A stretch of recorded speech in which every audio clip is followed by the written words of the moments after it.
Wait a minute. Okay. This is the Edition Unfiltered podcast. The power of positive thinking. We see it everywhere.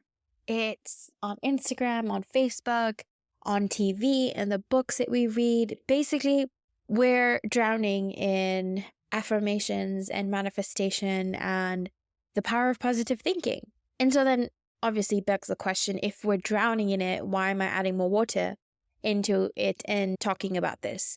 Well, I think because it's surrounding us, maybe we need to address why it's surrounding us and why it's such a hot topic and a hot subject that's branched out into these other areas that people now monetize on. And, well, the other reason is life's hard. Life can be a real bee, you know? It's a grind, honestly. And then sometimes you have these moments of happiness where it's not. And then it's back to it being a grind. Unless you're one of the Kardashians who are living on a boatload of money, then you really don't have any problems that money cannot buy. But if you're not a Kardashian, then, you know, power of positive thinking doesn't hurt anyone. And I think it's been mistaken for being a secret weapon. I wouldn't say mistaken for, but I think it's been known to be a secret weapon. And I would have laughed at someone's face if they had told me this a couple of years ago. But now I kind of get it. I understand why it's a secret weapon. It can honestly help you get through really hard times and really, I'm trying to find other synonyms for it, but to put it simply, hard times. And it's hard to think that positive, just thinking positively really makes that much of a difference. And it does. It does. But before you call me another self-help guru telling you to think happy thoughts and everything will be okay, just hear me out. Give me a couple of minutes and let's talk about this. You know, let's really break down the filters. I don't know if filters can be broken down, but let's just break it down in its essence. So if you haven't seen any of these books, especially The Power of the Subconscious Mind, The Power of Positive Thinking, well, those are probably the ones that I can think of from the top of my head. There's so many more books that kind of feed off of the same thing. And it's not like just thinking happy thoughts and everything's going to be okay. Like if you're in a really bad place and just thinking happy is just a miraculous moment, and then the next thing you know that you're feeling fine. That's really not how it works. It's not ignoring the reality that is and acting like everything's sunshine and rainbows. It's about finding the good in a situation, no matter how bad it may seem. The main ordeal is you need to just switch the lens into a positive thing, and you'll see how the view changes with it. The most accurate thing that I have seen about the power of positive thinking is, I don't know if any of you guys have seen this, but there's two men in a bus. One is sitting on one side of the window, the other on the opposite side of the window. One can see sunshine and a beautiful mountain and clouds in the sky and birds and is really happy. And the other man on the opposite side, all he can see is a brick wall. That's all he can see. And I think it conveys this so well, is that if you just change the seat and you look on the other side, it's not that bad. It's really not that bad. And one of those other things that I've repeated many times before, it's really easier said than done. It is so much easier said than done. And I think I've had firsthand experience in this whole thing of think positive, be positive, everything's going to be okay. So, of course, we need a digression and we need a story to take place, for otherwise this really wouldn't be my podcast. Story is needed. So, cue in story. A couple years ago, time is an illusion, which is one of the things that we really need to get into. But back to where I was getting with this. 6-7 years ago, I was in a really bad place in terms of everything about my life was in a really shitty place. I had just graduated from school and I was without a plan. I had no university, right? That's the next step after high school. None of that was in play because I had to move to America. And again, another story for another episode. But bottom line was everyone around me knew what they were doing, where they were going, what they wanted to do for the rest of their lives, or they had decided on a career path. And I was just there like, I don't know what I'm going to do, where I'm going to go. I have absolutely no clue. And everyone around me was having the time of their lives. They'd gone to university, posting Snapchats of them having a blast wherever they are, making new friends, meeting new people, seeing new places, while I was stuck in the same place, doing the same thing with no idea where anything was going. It was a really hard time because and for anyone that doesn't know, Indian culture is very different, especially Indian culture in Kenya. A lot of the people know each other. There's a lot of expectations for you to actually go to university, get a job, and do that whole thing. As well, particularly in my family and my parents' group of friends and family, all close-knit group of people whose children have gone outside to the UK, studied, gotten amazing jobs, created these amazing businesses, and are really, really smart. And then there's just me, who's like a potato, just potating around because I had absolutely, again, no clue what I was doing. And it's a really shitty situation to be in because I felt alone. I felt scared. I felt like I was never going to amount to anything. I felt like I was just a dud. And it wasn't even me that felt that way. I overheard my parents talking about this, about how I'm just going to spend the rest of my life going out and partying, because that's what I was doing. I was really taking into it, and I was just going out all the time with my friends that were free to see me, and I was just going out at night and just doing all these things to get my mind off of what was actually happening. And one night I came home and I heard my parents talking like, what is she going to do with her life? It seems like she's just going to waste it away. And there was just a lot of harsh things that were said. They definitely didn't expect me to hear it. I never discussed it with them, but that's something that happened, and it really made me feel even worse than I already did. It was a tricky situation because on one side, I get that everyone else has all these questions and they're wondering, but on the other side, I had my parents thinking that she's just going to be a waste for the rest of her life. She's not going to amount to anything, which is exactly what I had felt. And to get that external, I don't want to say validation here, but to get that feeling from other people as well just made it even worse. And things got darker from there. I just got really sad throughout the year. I kind of lost myself, and my friends kept telling me to be positive, everything's going to be okay. And I was like, dude, you're just saying that. That's not how it works. Come on, it's been so long. I'm still just hanging out, just floating in space without any direction while everyone else is getting their life together. So, if you can't already tell from my words and my really unnecessary description of the same thing over and over again, it was hard. Yeah, I should summarize now, right? It was hard. And I had just given up. I had just succumbed to the feeling of nothingness. I had succumbed to the feeling of being a bum. And then I guess everything went through and I moved to the States and I was applying to universities because now everything was sorted out. I didn't know what I was going to do, but I had found my footing and things were starting to look a little bit better. And then something changed, and I guess I just started feeling a lot more positive. Maybe because I was on my own, living in another country, doing my own things, I think things really took a turn from there. And I started feeling a lot more positive when I was applying to all these universities. And I just literally behaved like I had gotten into that school. I didn't even consider the fact that I could be rejected. I was just being so positive. And I was like, I'm going to get accepted from all of these universities. They're all going to accept me. They're all going to offer me scholarships. And that's exactly what happened. I don't know if it was me being positive, or me being overconfident, me being cocky, whatever you might call it. But I think I was just really, really positive. And from then on, everything that has happened to me in my life, I have considered it to be a positive thing. I decided to take down the glasses that make me see the bad in something and put on the ones that make me see the good in something. Yes, this situation is terrible, but that doesn't mean that everything about the situation is terrible, that I can't see the positive despite being blocked by the negative. So let me explain that. The gap year that I took and everyone else was out there studying, at that point in time, I thought it was a really terrible situation to be in.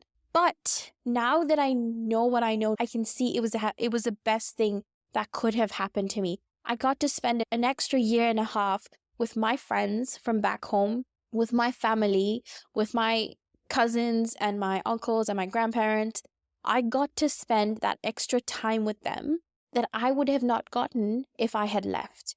I was still 18, 19. I was still really young. I was enjoying being, and I quote this, adult. And I got to do that. I got to enjoy all of that without having any pressure of school, without having basically any pressure at all. I was doing nothing.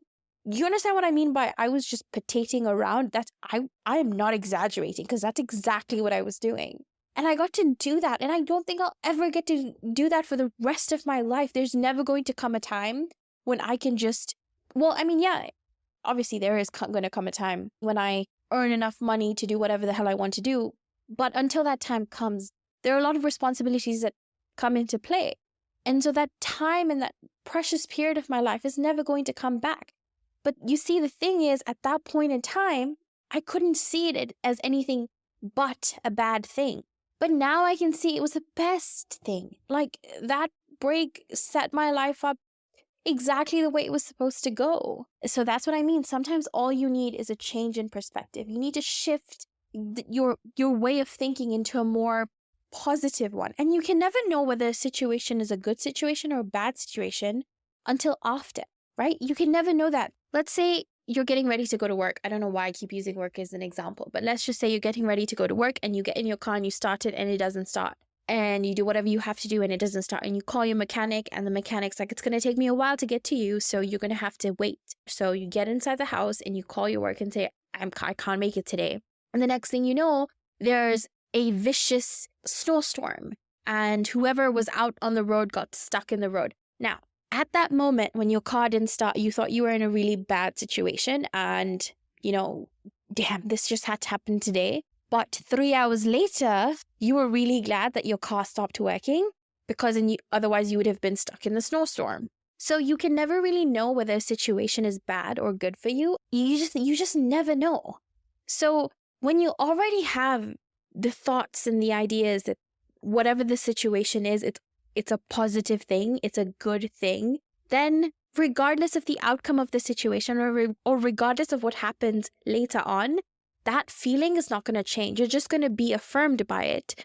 Or even if you're not going to spend the time between the two, between actually knowing and being in that situation, worried and stressed out. Because when you're worried and stressed out, you're putting that stress onto your body, which leads to chronic diseases, which leads to a lot of terrible things. To sum up, you basically waste precious moments of your life that you're never going to get back, worrying and tensed and sad about something that honestly you could have gotten away with not stressing out. So that is the secret weapon, is because even though it's been talked about and it's everywhere you see, not a lot of people really understand how to take full advantage of it, which is why maybe it's called a secret weapon. I don't really know. I'm just throwing out a hypothesis that this is probably why. So the next time you find yourself not thinking positively, there's a couple of things that you can do, right? There's a saying that says fake it till you make it.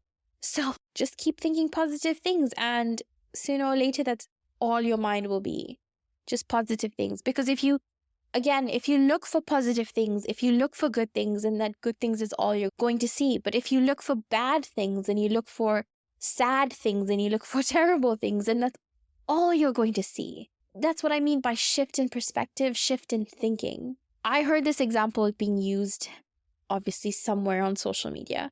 It's getting really hard to keep up whether I saw it on Facebook or whether I saw it on Instagram or whether I saw it on YouTube. I honestly can't remember, but I remember the context of it. So the skier is on top of the mountain and he's getting ready to go down the slope.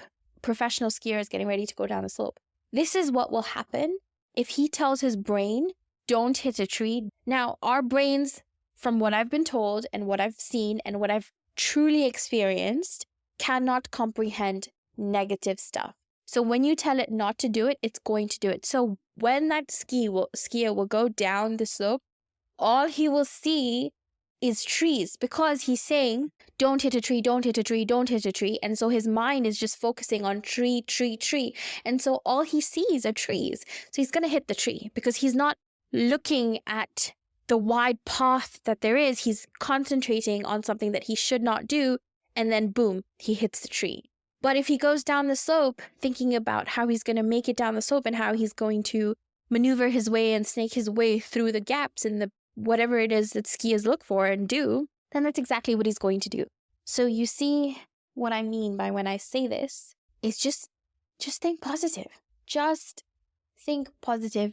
It sometimes helps to just take a deep breath, close your eyes, and focus on what is actually happening in that present moment. And just taking a deep breath and as you exhale, just get rid of all of those really negative things outside. I know I sound like a guru and I know I said I wouldn't, but I'm just giving you things that have worked for me so you could be as happy as I am, which shouldn't be a standard that you should set for yourself. Don't aim for be as happy as Jill.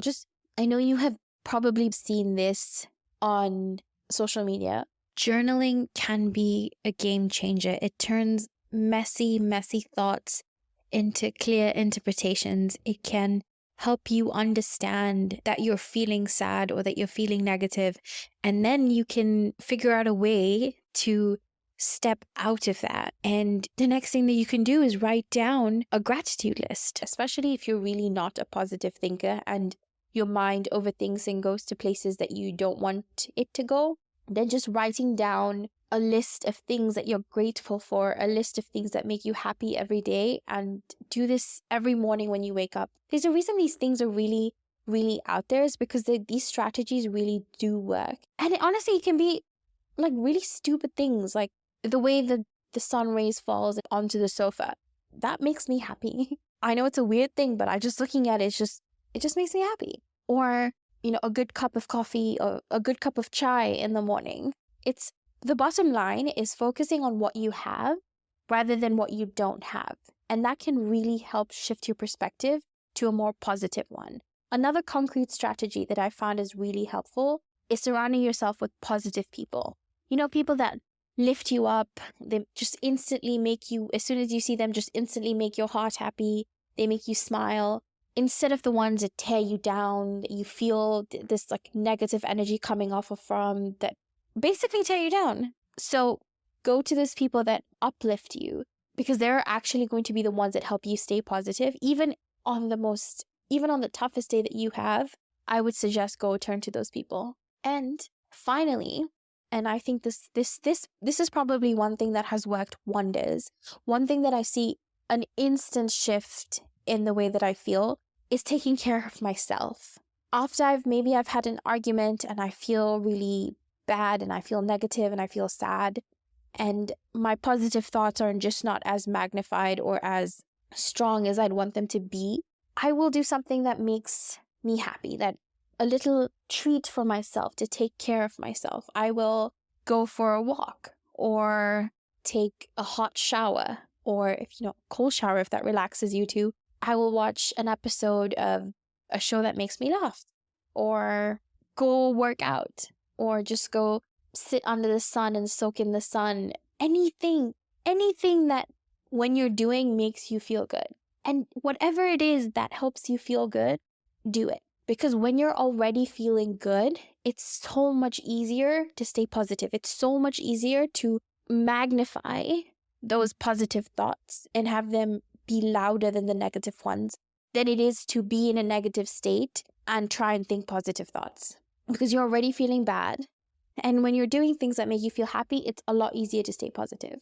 I hope my little rant helped, because I really think this was a rant more so than educational. And I proclaimed myself to be a guru when I said I wasn't going to be one. But everyone has a guru in them. Everyone is an expert at something at some point in time. It might be something so trivial, but their expertise and their wise words really do make an impact. So for today, I'm the guru. And I just want you to remember that positive thinking isn't about ignoring reality. It's about finding the good in a situation, no matter how bad it may seem. Your perspective can really shrink problems. So stay positive and remember that a situation is really never as bad as you make it out to be in the moment.